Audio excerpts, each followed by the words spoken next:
Good morning, good afternoon, and good evening to everyone around the world. This is the Joe Soro Experiment. I'm your host, Joe Soro of the Dodgers Fast Pitch.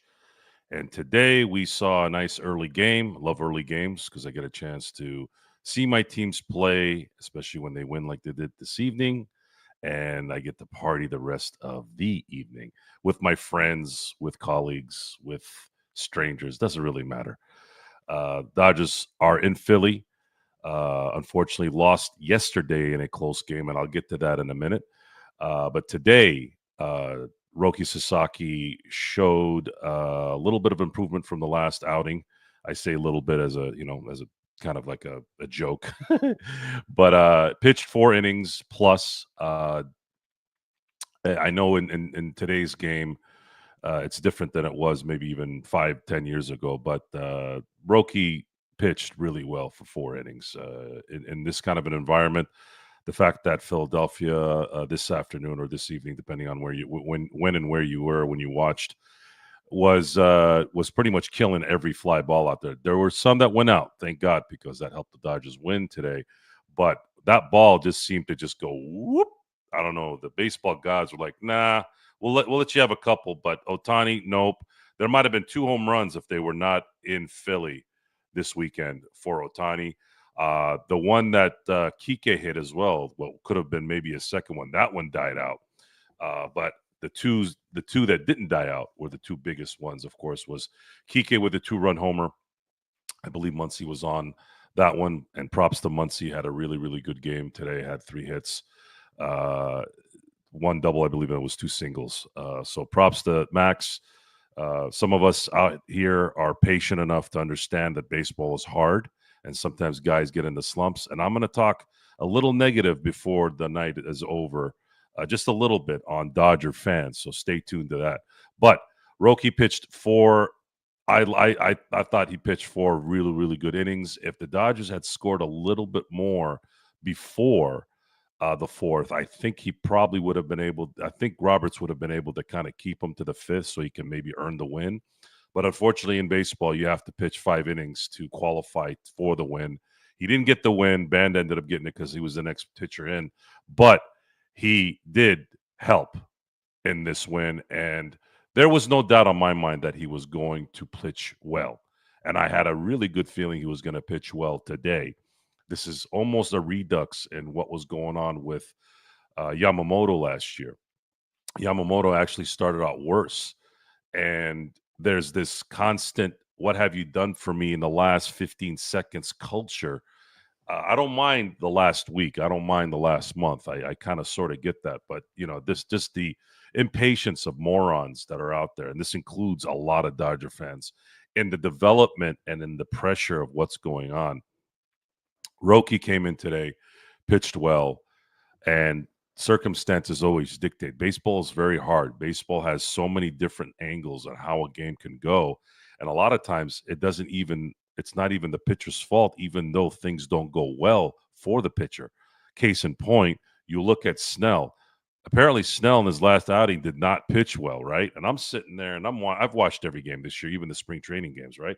I'm going, he had 5 runs that were unearned. So what exactly happened here? Now they came back and won it because Max Muncy made up for his mistakes. Kike made up for his mistakes, and that's what I love about this team is they don't do something well and they make up for it. That is sports. That is, to me, is mental toughness, because no matter how good you are going to make mistakes in this game. There's just too many variables in this. So props to Max Muncy tonight. Again, wherever you are in the world, tonight, today, this evening, he played phenomenal, and I'm expecting him to continue to play phenomenal. And of course, Kike Hernandez. I mean, what can I say? I had to put on the Kike shirt. And you guys know that I'm not just some fair weather guy. You know that because he's wearing it. This is one of the older shirts that has the 14 on it still. And Kike hits a clutch 2-run homer that essentially took them in that area where, okay, the Dodgers are ahead, and they're in that area where as soon as the bullpen starts to creep up, this is probably game over. And then of course Michael Conforto, the Can we say signing of the off season? This is so many guys because I gotta then go to Tanner Scott at the end. I haven't even talked about him and his performance in the ninth at the heart of the lineup, right? So it's like these guys are competing with each other on their value. Like 1 minute as a fan, I'm sitting there like, man, Friedman has the acquisition of the summer, definitely of the summer with Michael Conforto. Then you fast forward to the ninth, and you got Tanner Scott that uh, ends up giving up an infield single, which I don't know if they actually marked it as an error. I don't consider that an error. That was a very difficult ball to get to, even if you were a great third baseman. Couldn't get it. Max couldn't kind of adjust his glove quick enough because the thing was coming out of like it looked like 200 miles an hour. But he did stop it, and Harper got on first, and then that immediately was followed by a double play and then a pop up in 2 pitches. So Tanner Scott, even though he sort of started a little slow because of our impatient fan base, uh, he's back on track now, getting guys out 1, 2, 3. So again, I'm sitting there and I'm like, all right, Conforto, Tanner Scott, and then I realized, I said, listen, the easiest way to explain Michael Conforto since spring training, since the beginning of the regular season, is this was by far the sneakiest signing, the most stealthy signing that Friedman has this offseason. It was one of those things where no one really knew this was happening. Kirby Yates was kind of in the end that guy too, but this one is actually the one that I'm seeing results, and we kind of knew. Guys like Jeff and I, we talked about this off air. We knew that this was wow. I didn't think we could get Conforto for 1 year for 17. I actually think that's a really good idea. And whenever you take a player off of your rivals team, you weaken them and you strengthen your team. And then on top of that, he's been performing, and I mean performing in almost every game. He is this year's, without a doubt. This isn't hyperbole. He is by far going to likely be the Teoscar Hernandez signing.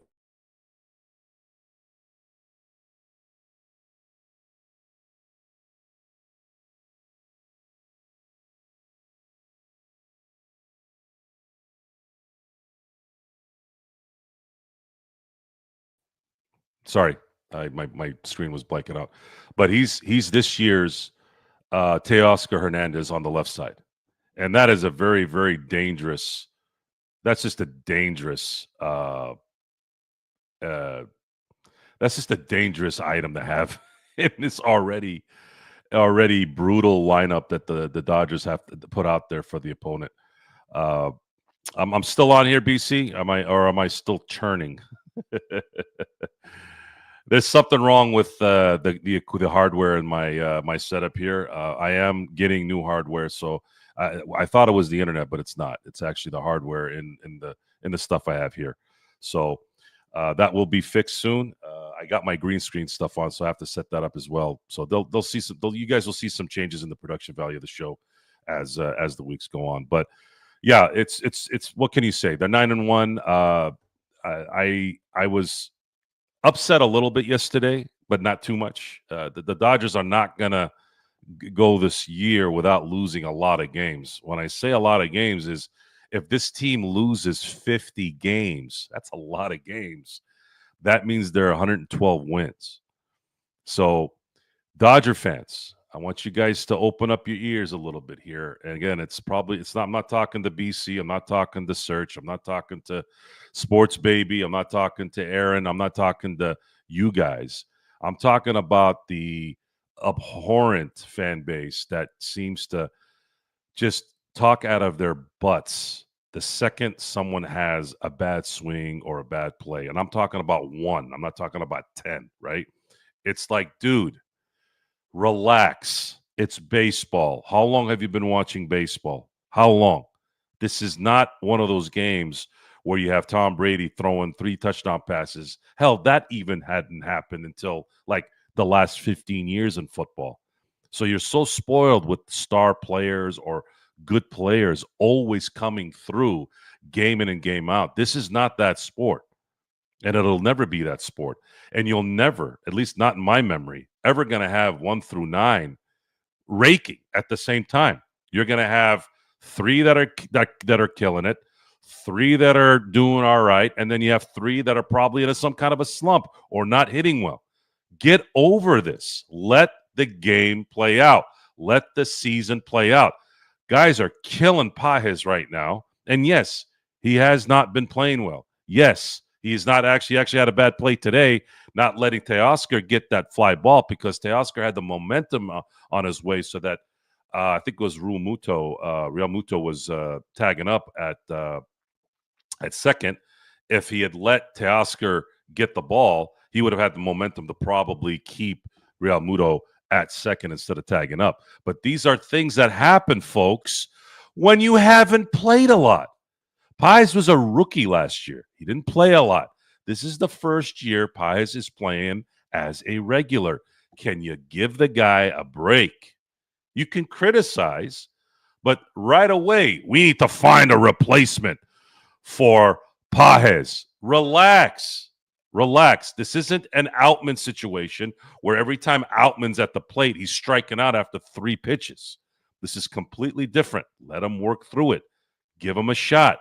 Let's see what happens. He's been playing against a lot of righties.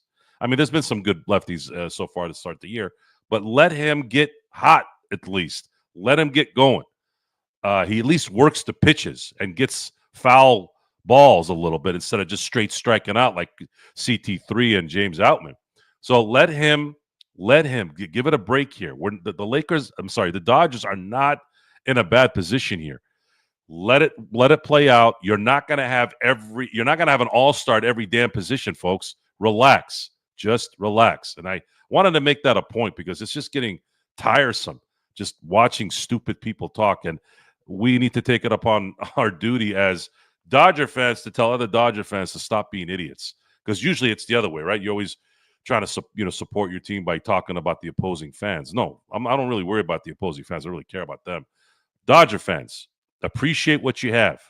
It helps get your mind in the right place, not only in the sport, not only for your team, but in your life in general. Because if you get angry or get irritated by the simplest things like this that are part of the game, you're probably going to get mad that the grass has grown too quick in your lawn. Like, seriously, relax.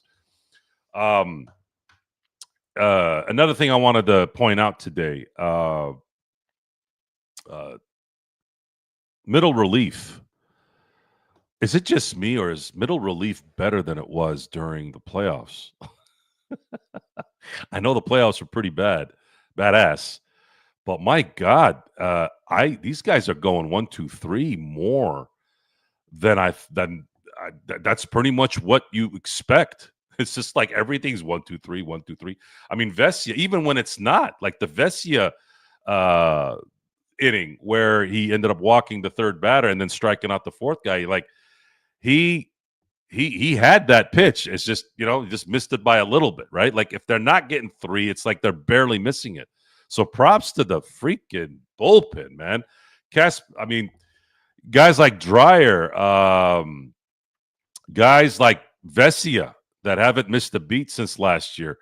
Kasperius, we had predicted that he was going to be someone that's going to kind of go up a level, and he has.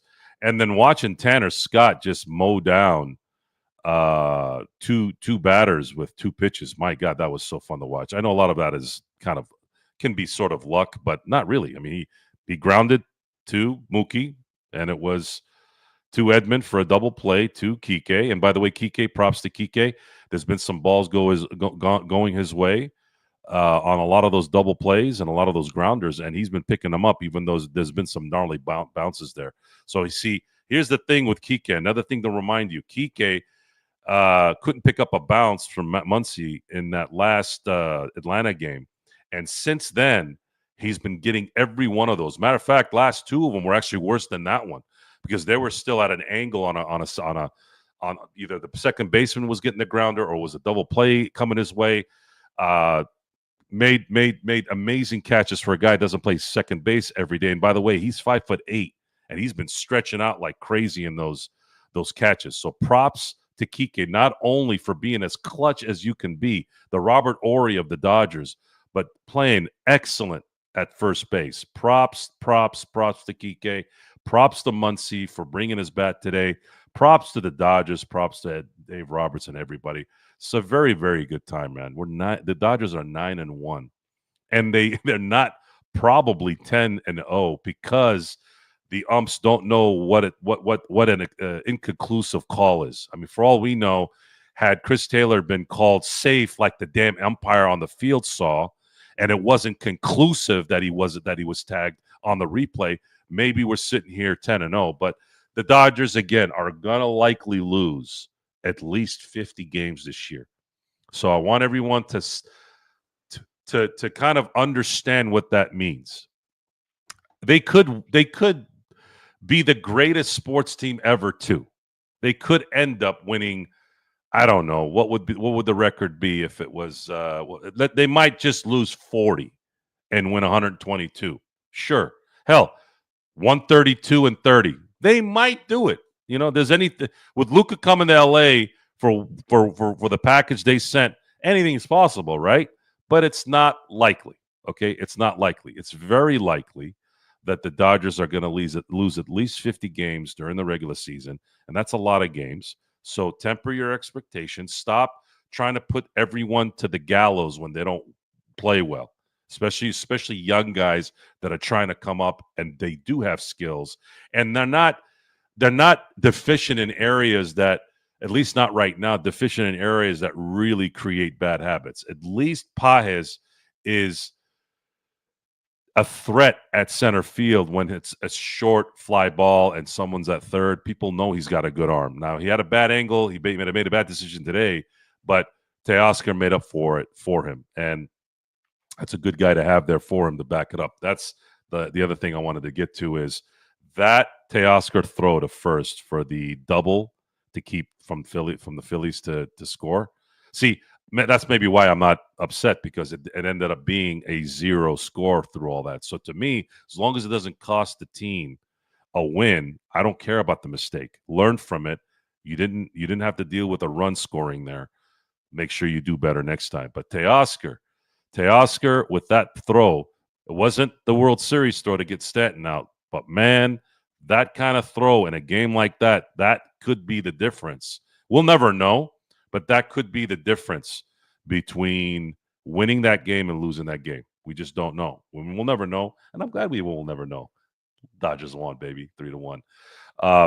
That's a good one, Che. That's a good one. So you're paying Teoscar less than 1/10 or 1/9 of what Soto is getting paid, and you're not getting that play from Soto, and Soto's maybe getting on base 2 or 3 times more a week, if 2, maybe, let's say. To me, I'm not paying somebody $800 million for just a couple more times on base and inferior in the defensive end. But that's me. Maybe I'm biased, but that's just me. I'd rather pay Ohtani $700 million. I'd rather Ohtani get $800 million than anyone else, really, honestly. I don't know anyone else in the league that would garner that kind of money and have it make it worth it, really. I know that's where this game is going, but I don't care if it's Bobby Witt Jr. I don't care if it's Vladimir Jr. No one is worth. And I had said this. I had said that even Ohtani wasn't worth $700 million before he signed, because I underestimated his impact in the global market. I've never been to Japan. I didn't pay attention to Japan until Ohtani came to the Dodgers. I knew Ohtani was a unicorn. I was very, very sure that there was a really good chance that the Dodgers were gonna get him, but I didn't think, $700 million for one singular player in baseball. It's different. Baseball is different. This is baseball. The baddest player on the team, whether it's a hitter, an everyday hitter, or a pitcher, can only play so much and make a true effect in the game. You have a batter that can only do something for you 1 out of every 9 times. And then if you're a standout pitcher, you can only really help your team once every 5 days. And even if you do help your team, your team could crap the bed, have 5 errors, and you'd lose. So that's why baseball is hard. I mean, I think me and Jeff might need to trademark that. Baseball is hard. It's very hard. Not because these guys can't hit or pitch. It's hard mentally when you do hit well and you do pitch well and you still lose. That's the tough one. Derek Jeter had an interview. I think he was sitting, this is years ago. He was sitting with MJ, he was sitting with some of the might have been Gretzky was there too. I don't know, one of the, the big, all the big stars, Michael Jordan, all those guys, right? And and he had said that, if you have a perfect shot in basketball, the ball's going in. If you got a perfect pass to the receiver, it's gonna, and the receiver catches it, it's gonna work. But in baseball, you could actually hit the ball perfectly and somebody can still catch it and have it be an out. So again, salute, Blue. Thank you for being here, brother. Search again, the mod father of our establishment here and other establishments. Thank you so much for modding the show. Craig, it's been an absolute delight dialoguing with you during the games. Folks, if you guys want to watch the games with us and dialogue, please visit my playback. It's Joe Soro Experiment as well. My good friend Vari, if you can send the link there, and I think he has a few times, please click on that link. Go ahead and log in and save that for you, and you guys can chime in anytime you want. You'll get an alert when we're on live. We'll actually be doing the Final Four on there as well. If you guys are basketball fans, we'll be dialoguing today as well during the Final Four. Let's see. I'll get back to some of your comments here real quick.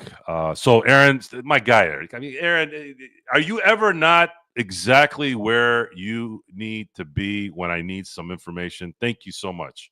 So it was Jordan Serena, Roy Jones Jr., Jeter, and that Sapp, Warren Sapp, explaining how baseball, you can do everything right and it'll still pierce your heart. And Derek Jeter, one of the amazing attributes about Derek Jeter, I've used Derek Jeter as an example, not only more so actually off the field than actually on the field.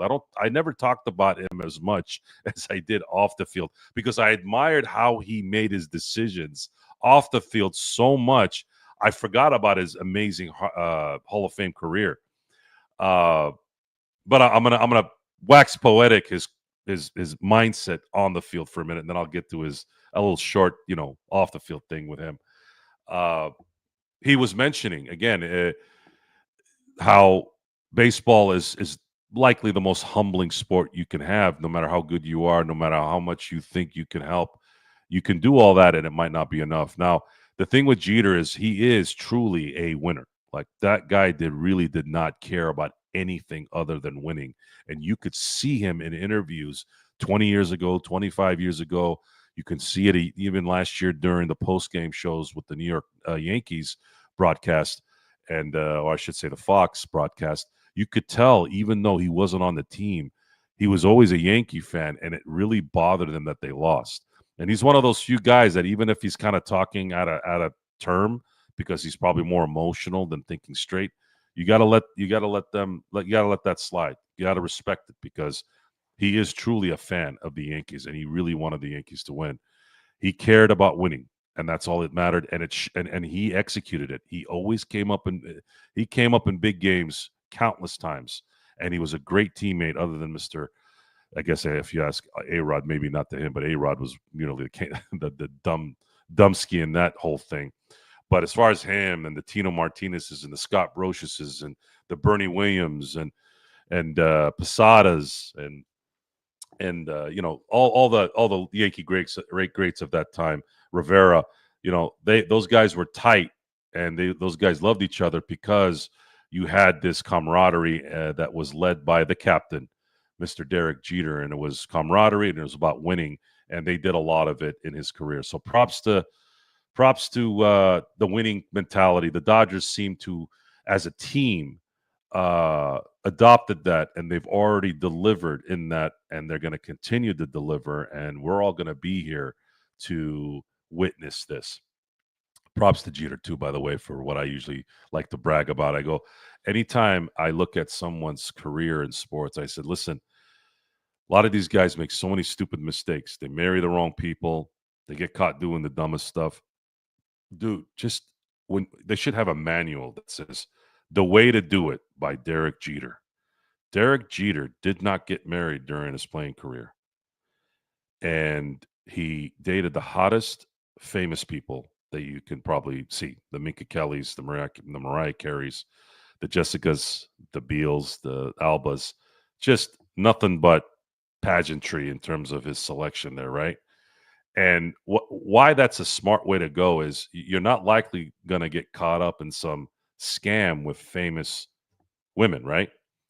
And if you're not getting married to them, you don't have to worry about the attachment. So if you feel like you want to be a little bit more promiscuous, as long as you're not married, you're actually, you know, crowned king in American culture to do that. And again, kept himself out of headaches, kept himself out of trouble, making those smart decisions. So it makes total sense on why he was so good on the field too, because I think he adopted that same mentality on the field and won. He won in every phase of life. So congrats to the captain, Derek Jeter. We if I was a ball player, I would have definitely followed his path in terms of how to how to have myself presented to the world. Let's see here. Che, baseball is the toughest, most unpredictable, and cruelest sport of all time. Yeah, yeah. If you look at it from just the sport aspect, not somebody getting injured in football or in basketball and the what ifs, there's no doubt baseball is that sport because you can't look at Barry Bonds, guys. Barry Bonds won 7 MVPs.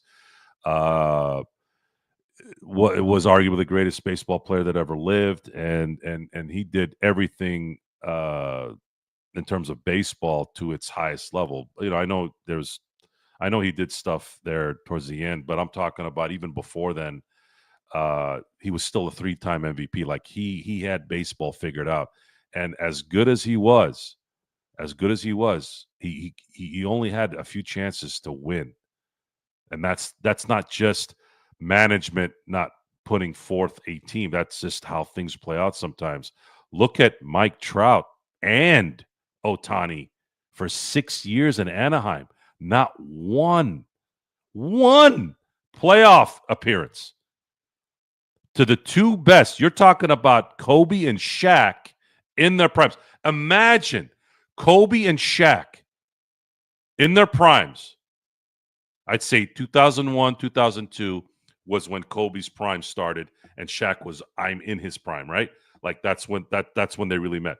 Kobe was amazing in 2000, but I think 2001 was when he became Kobe, right? Imagine those 2 years the Lakers don't make the playoffs. What would be the uproar? What would be your thoughts? Not making the playoffs. Forget about winning a championship. Imagine not making the playoffs. That's how tough baseball is. That's how tough it is. That Otani and Mike Trout, the modern day Mickey Mantle, and the modern day Babe Ruth on the same team can't even sniff a playoff and not even like get close at least. I mean, these guys were pretty much done by August in a lot of these years. Just terrible, terrible. And you had Otani pitching too, by the way, pitching and hitting.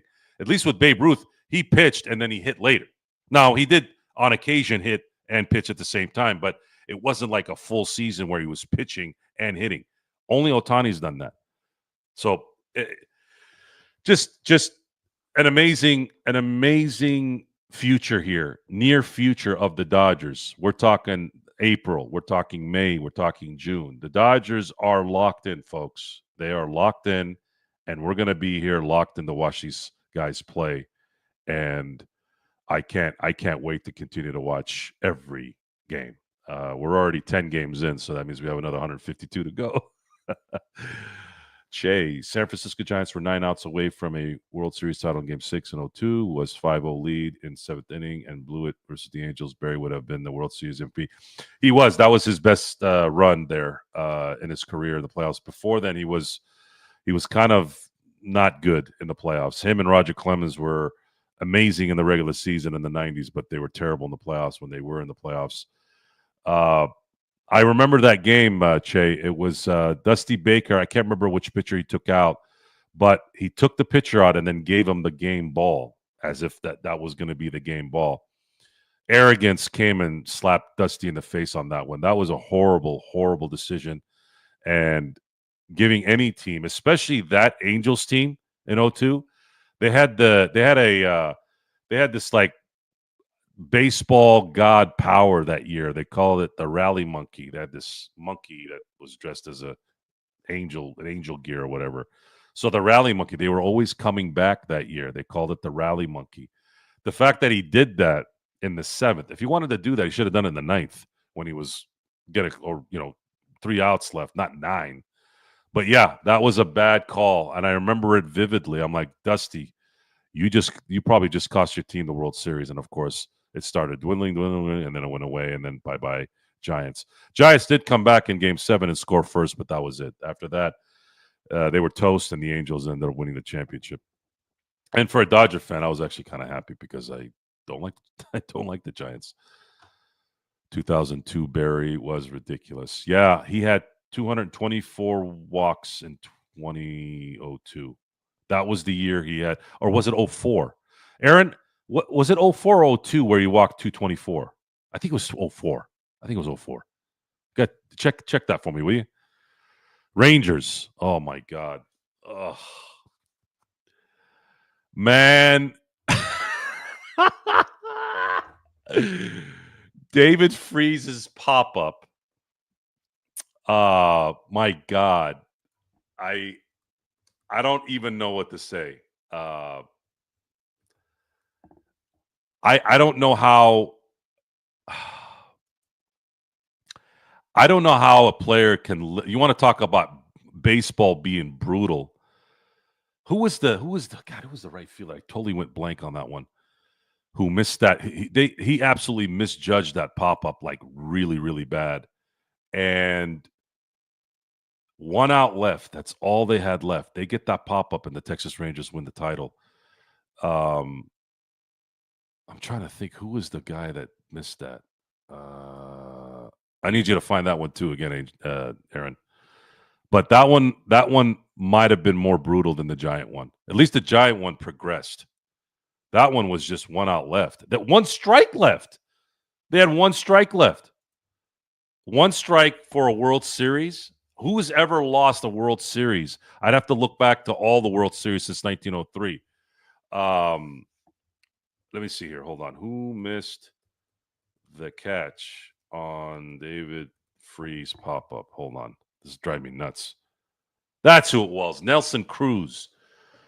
So Nelson Cruz misjudges the pop-up, and the rest is history after that, right? The Cardinals end up coming back and winning that series. I don't think in baseball, I don't know if there's a more brutal way to lose a title than that. Even the amazing Game 7s where Mariano gets, relinquishes a 2-1 lead in the bottom of the 9th, or him not winning or not keeping the lead in Game 4 against the Sox in the ALCS. You're talking about 1 strike away. And it wasn't a 1-run game either. They had a few runs on him. And not win the World Series, man, that's just brutal. That is just brutal. And it sucks, too, because Beltre would have won a championship. He was a Hall of Famer now. Hamilton, who had substance abuse issues, would have won a title that year as a Texas Ranger. How would his life have changed? That's what it was. It was 232. Thanks, Aaron. Appreciate it, brother. Man, I'm going back in time here, man. But again, baseball. Again, the theme of today is baseball can be brutal to your life, and that's why. It's those little things that can destroy your career. Bill Buckner, look what it did to him. Some guys can't hack it. Some guys can't hack the bad things. They're not all going to be Dennis Eckersley.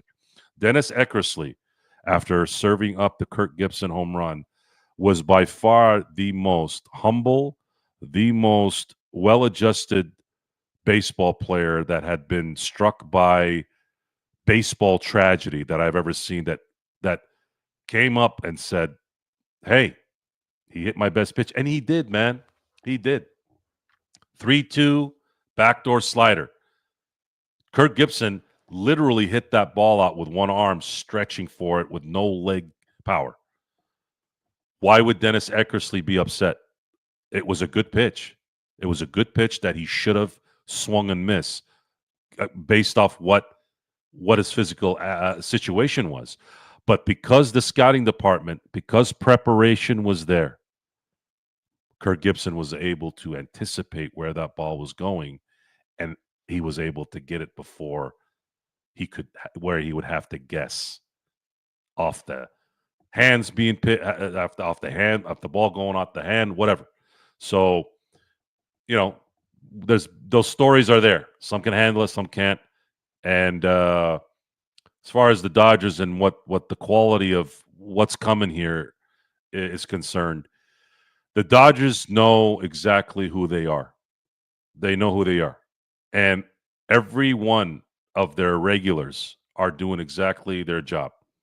And some of the guys that are not doing their job that are new, some of the guys that are new that are doing their jobs, hey, this is a 162 game season.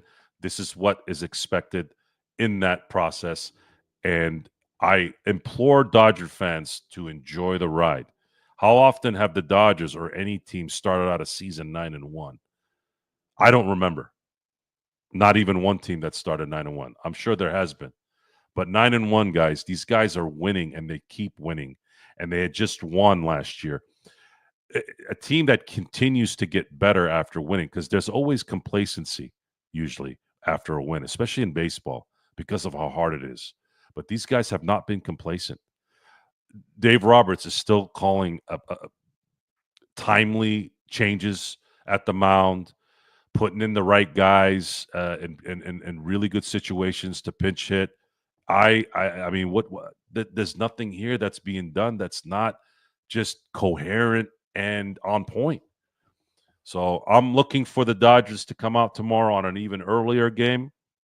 I think it's going to be done maybe a little bit into the Oklahoma City Laker game. So I'll be doing the dual split on my TV, and we'll probably be on my playback as well as Gerald's playback on Lakers Fast Break. So we're gonna have a nice full LA early LA show for everyone. Let's see. I'll get back to some of your comments here. Blue Magic. Let's see. Joe, according to my research, as of April 5th, 2025, only 2 defending World Series champions have started a season with a 9-1 record. The 1953 New York Yankees and 1922 New York Giants. Let me see. 53. Did I know the Giants won in 54 when they were still in New York. So that New York team won that year, right? Blue? And then the 22 New York Giants, I don't know if they had won that year. I don't think so. Yeah, jealousy is a bad thing, but that's normal. I don't, that doesn't bother me. What bothers me is Dodger fans being jerk-offs and just constantly ragging on every single Dodger that doesn't make hits when they want them to. Anytime they're in a slump, it's like, oh, get rid of this guy. Well, look at the Roki thing. Roki doesn't pitch bad in Tokyo, right? He was nervous, obviously. He comes back to his homeland as a Dodger. Hey, he's going to be a little nervous. He's 23 too, by the way, folks. He's still a kid. And then he has a weird outing in his first domestic start. And here you are expecting him to fold? I mean, come on, people. Relax. Let him be his thing. Saying that he was crying. If you look at him on the mound, the guy sweats. It was freaking sweat. It wasn't tears. Like, get a grip. So that's a good thing, Blue. So that means, according to the last 2 teams that have started 9-1, they both ended up winning the championship. I think the Dodgers can do that. The Dodgers winning this year sets the stage to an even bigger stage, guys, because I actually truly believe, and a lot of things can happen here. That's apparent because that's what we've been talking about with baseball. But I said this, and my father said this, God rest his soul. My father thought the Lakers were capable of winning 4 in a row back in, this is before the second championship. When they won that first championship, I remember my father said, hey, Joe, this team has a chance to win 4 in a row. I think there's a chance that they can win 4 in a row. They ended up winning the third one in 2002, And we started talking. I'm like, man, you might be right. Like, you might be right. This might happen. You have Kobe just coming into his zone right when Shaq was in his prime. I go, what could stop him? They missed it by just an inch off of Ori's what would have been the game winner in Game 5 against San Antonio in the second round of the 03 playoffs. And then they went back to L.A., and that was the best game I ever saw Tim Duncan play. He absolutely shredded the Lakers in that game. Shredded Shaq, shredded that entire Laker team in Game 6 in L.A. Best year he's ever had, by the way. 03 was definitely the year of Tim Duncan. That was his best team with him being the star. And the four-peat was no more. Now, as far as the Dodgers are concerned, as far as what the Dodgers are capable of doing here, because of the system in baseball and the fact that they have Ohtani and they have legitimately, you could call all 5 starters number ones. I wouldn't be shocked if they win this year that they wouldn't three-peat. I have full confidence that they could probably three-peat. Could they four-peat? The Yankees got close 25 years ago. If not for just a couple bad pitches by Rivera, they were up 2-1 in Arizona. 2-1. They had the lead. They had the greatest clutch pitcher, arguably, of all time. That should have probably been a win. They would have won 4 in a row. So it's possible. It's possible, and I think this Dodger team has that. Let's see. Hold on. Was it who asked about the Cubs? Hernan. Good question. What are my thoughts on the Cubs? So the Dodgers made the Cubs look maybe not as good in those first 2 games in Tokyo, but the Cubs are a very good team. The Cubs have a good team. And I would say there's a very good chance they could win the Central. Absolutely. Absolutely. They have the talent to do that. I haven't dug into their team enough yet, but I feel like they will be a competitive team throughout the year, and I could see them win the division. Whether there'll be a problem for the Dodgers, I don't know really who's going to be a problem for the Dodgers unless it's probably a divisional team. Division teams tend to play better against the Dodgers. If the Dodgers were going to have a problem, Philly seems to have been a problem for them. They lost 5 of 6 last year, I guess, against Philly. And they lost the first game in this run right now here from yesterday, and the Phillies could end up winning tomorrow too. They're at home. Dodgers, have been kind of playing well, and it's a road trip. Playing in Philly's tough. The ball doesn't travel as much. I think had Ohtani played in any other stadium this weekend, I think he would have had a couple more home runs, but I'd say the Phillies and the Cubs are definitely going to be competitors this year, and they could make it a little bit tougher for the Dodgers from an out-of-division setup. But I expect the Padres to be a problem, and I expect the Diamondbacks to be a problem. Giants, I know they're kind of coming out the gate a little bit good here, but I don't know. I feel like that's fool's gold. Rockies have a knack for being just a pest. But Blackman isn't on that team anymore. He's retired. That was a guy that always seemed to just get under my skin when he would play the Dodgers. He always got hits. He drove me nuts. He's just one of those guys that's like Goldschmidt. He just hits on us. Or, I'm sorry, Christian Walker. Not Goldschmidt, Christian Walker. Sometimes I get those guys mixed up for some reason. Top 3 managers of all time. No look past. Excellent poll. Excellent question. Excellent question. I would say you definitely have to put it's very hard. It's very hard for someone who wasn't alive in the first 50 years of the 20th century to say who the best managers were, but there's enough research that it would make sense where you can say, hey, you know what? You got to look at kind of the facts of those things. Casey Stengel, Joe McCarthy come to mind. I think you could probably put those 2 there. See, I saw Sparky Anderson manage. He was amazing. I've seen Leland manage. He was amazing. Bobby Cox has an argument of this like last 30 years, but he also did some things I didn't like. I thought he cost his team some World Series with some bad decision making. Lasorda was a really good manager. I just don't know if he's the top 3. It's a really good question. It really is. But I would say Stengel and McCarthy are probably up there. Lou DeRozier was a really good manager from what I heard. So I don't know who the third one would be. I don't know. I don't know. I don't know if you could go with Sparky. Sparky won a title, 2 titles with Cincinnati, won a title when he was coaching Detroit. So that's kind of good. Bochy has a little bit of an argument there. It's just, I don't know if it's top 3. I think you're going to have to pick the best managers from like back in the day. La Russa has an argument. He won as an A's manager. He won as a Cardinals manager. I would say it's probably best that if I'd have to pick something that I know I watched. The best managers that I've watched in my 37 years of watching baseball, I think the best managers I've seen are probably Sparky, La Russa, and Bochy. I'd probably pick those 3. That's probably it. And if I had to pick number 1 out of those guys, I've always liked Bochy. I thought what he did in San Francisco was amazing.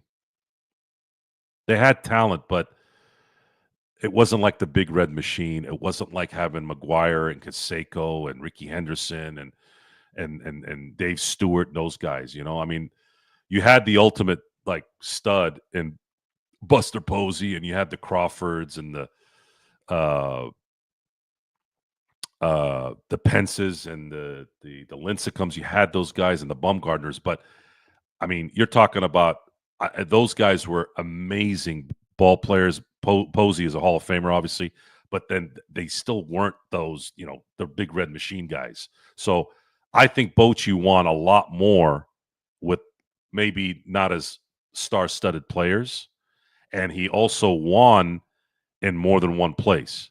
He actually won in San Diego, didn't win a World Series, ran into the 98 Yankees in 98, but that run was amazing too. At that, it's still probably the best. You could say that this last Padre team was the best team probably they've ever had, even better than the 84 World Series team and the 98 World Series team. You could say talent-wise they were better, but I still need you to go somewhere. And I think the 98 Padre team was the best team they ever had. So imagine that. He had the best team 4 times with 2 different organizations, and he had the best team that franchise has ever had, that he took him 2 World Series in 98. And he was the manager. So to me, Bochy's number 1 in my 37 years. No, look, that was a absolutely excellent question. Absolutely. Thank you for subscribing. Thank you for thank you for being here. I love questions like that because now you caught me off guard, and you know what's going to happen now? Now I'm going to start going and doing research. As soon as the show's over, I start looking into stuff. That's usually how I can retain information. When I kind of get asked a question I haven't really thought of. Brandon Belt too, Aaron. That's a good one too.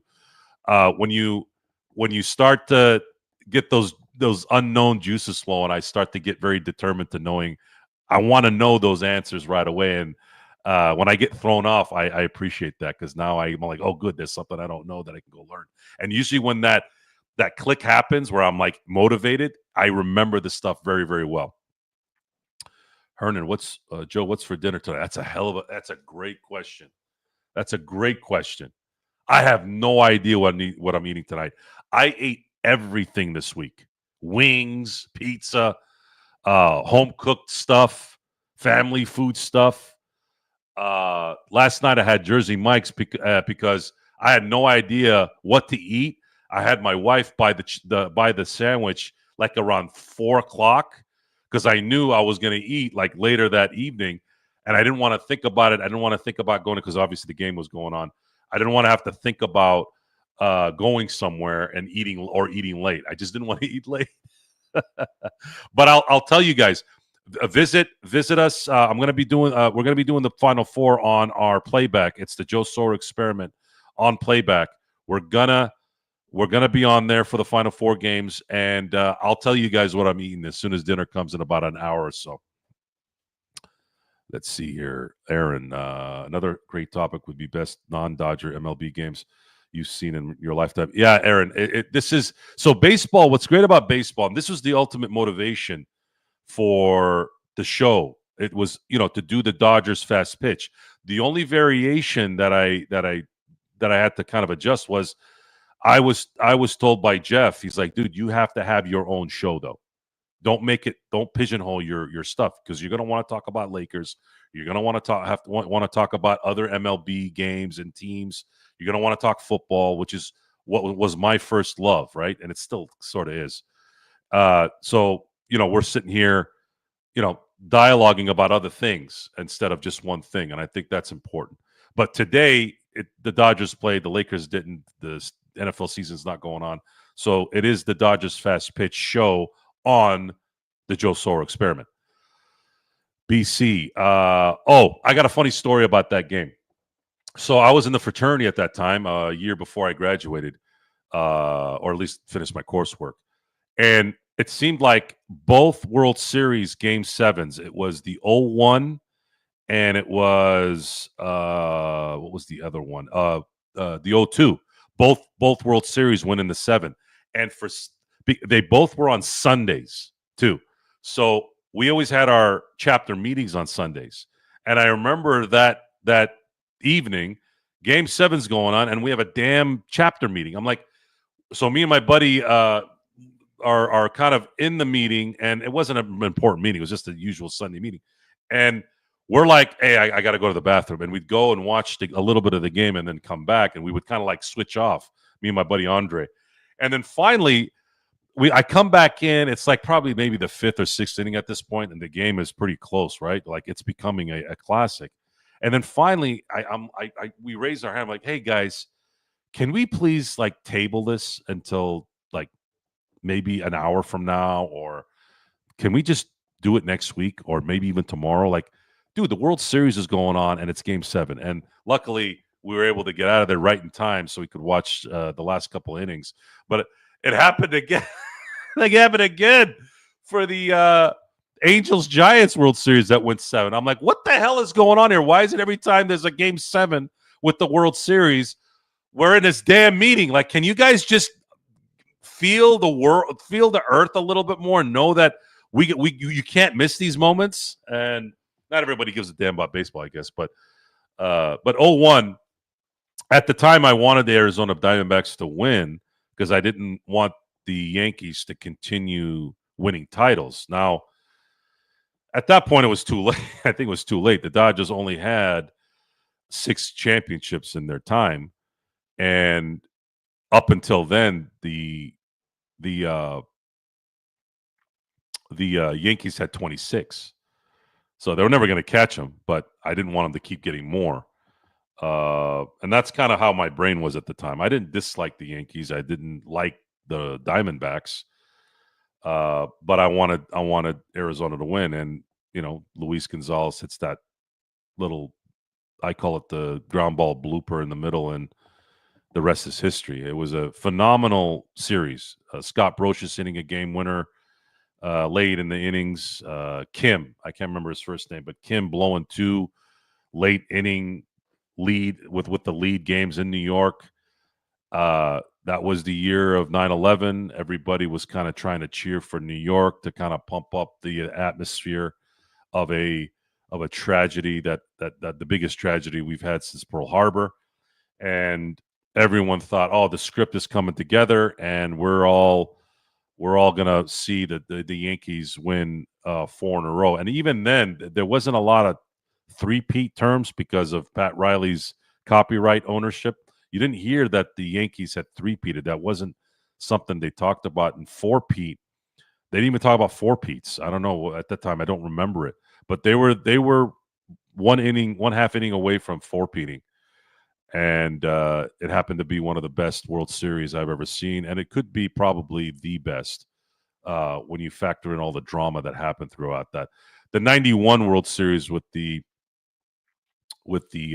Twins and the Braves, that one has an argument as well. I have very vivid memories of that. The 0-2 one, not as dramatic, I would say, in the seventh game, but still a 7-game series where something dramatic happened in Game 6 that led to the seventh game.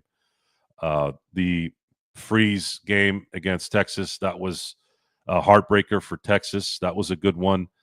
The Royals and Giants Game 7 in 14. Bumgarner on 2 days rest, basically mowing down the Royals to finish off that game. A lot of drama there. So yeah, there's been some epic Game 7s, and there's an argument that the 0-1 one was definitely probably number one out of all of them, just because of the Yankees being in it and the drama in between the Game 1 and Game 7. Very, very, very good series, and definitely makes you appreciate the game of baseball, because you can't any team can win in baseball. That has been the norm a lot, even with the higher payrolls in New York. It just never meant that they were going to win it all. They haven't won. They have not won. They've only won one since the 2000 World Series. So since 2000, they've only won 2 in 25 years, and that's a pretty big drought for the Yankees. But still, 2 championships in 25 years. There's some teams that haven't won jack squat since then. So again, props to those teams. I do miss that time of sports. It was, I think, the 2000s in my life were probably the best decade of sports. Just from the quality of the wins and the quality of the games and competitive nature of the games, both in football, basketball, and baseball. And then I happen to have the luxury of having a lot of my teams win in that decade as well. Okay, let's see. 2019 was a first. Okay, yeah. So the 19 World Series, wow. I had said that you're never going to see that again, and we ended up not. It got close again, though, a year later, where you started seeing the road teams winning every game in the series, right? But was it 2 years later? Sorry. Yeah, man, I did not expect that. I don't think we'll ever see that again. I think my guy Mike's on the chat. I think I talked to him about that. I said, you just saw you just saw a series that you will never see again. You have a better chance to probably seeing a no-hitter in a playoff, which is, I'm talking about now. It's happened before, but I'm talking now. You have a better shot at someone throwing a no-hitter in the next 10 years in the playoffs than you do seeing a road team win every single game in a series. That also goes with any 7-game series. Unless it happened in hockey in like the 30s. I don't know. I don't know. I don't know if that happened. Let's see. Where else are we here? Texas repeated that in 2023 against Houston. They did repeat it, Aaron. That's right. Holy shit, they did. Did they? That series didn't go 7, though. Did that series go 7, though?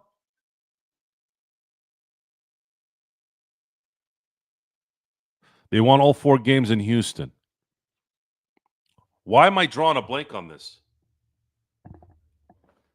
Man, did I put my foot in my mouth? Did Houston win 3 games in Texas? Hold on. Holy crap. How the hell did I forget this? Man, I'm off my game. Holy crap.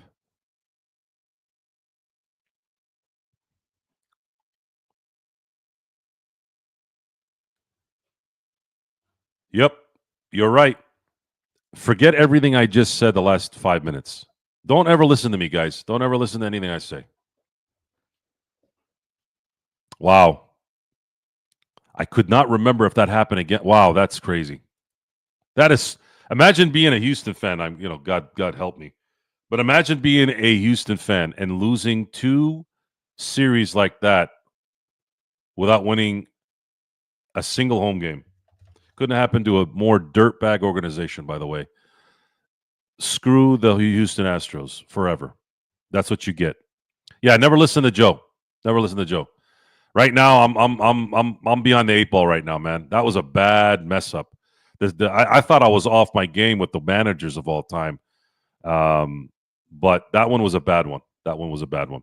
But anyways, we're gonna get ready here to watch Final Four basketball, guys. If you guys want to come see us, please. Joe Soro Experiment playback. Go ahead and click on sign on there. If you guys don't know where to go, just shoot me a message and I'll send you a link. But again, the Dodgers are in Philly for the rest of the weekend. Win the second leg of a 3-game road trip in what I thought was a pretty good fashion. A 3-1 game, a really good baseball game, good pitching, timely hitting. On the road against a really good team. These are really good wins when the Dodgers can get it. Props to Kike, my man, Hernandez for a 2-run jack, and of course, props to the secret weapon signing by Friedman in the offseason and Michael Conforto. He had a single shot solo homer that probably put the button on tonight's game, and of course the bullpen doing what they do. Thank you so much. So until I might do a show tomorrow. I don't know yet because the Lakers are going to be playing immediately after the Dodger game, but I'll let you guys know. We'll be doing a Lakers fast break after the Laker game, obviously. So I'll let you guys know if I do a nightcap type show tomorrow or if I do something in the evening. But I want to thank the crowd here. The crowd seems to be consistently getting big here. Thank you for subscribing and liking. For some of you new guys, please, thank you for subscribing and keep showing up. I promise the show will get better. The production value will get better, and we will be having a lot more fun here. So until tomorrow, at least for baseball, I will see you tomorrow. And until today, come see us on playback. Other than that, until next time, I'll see you next time.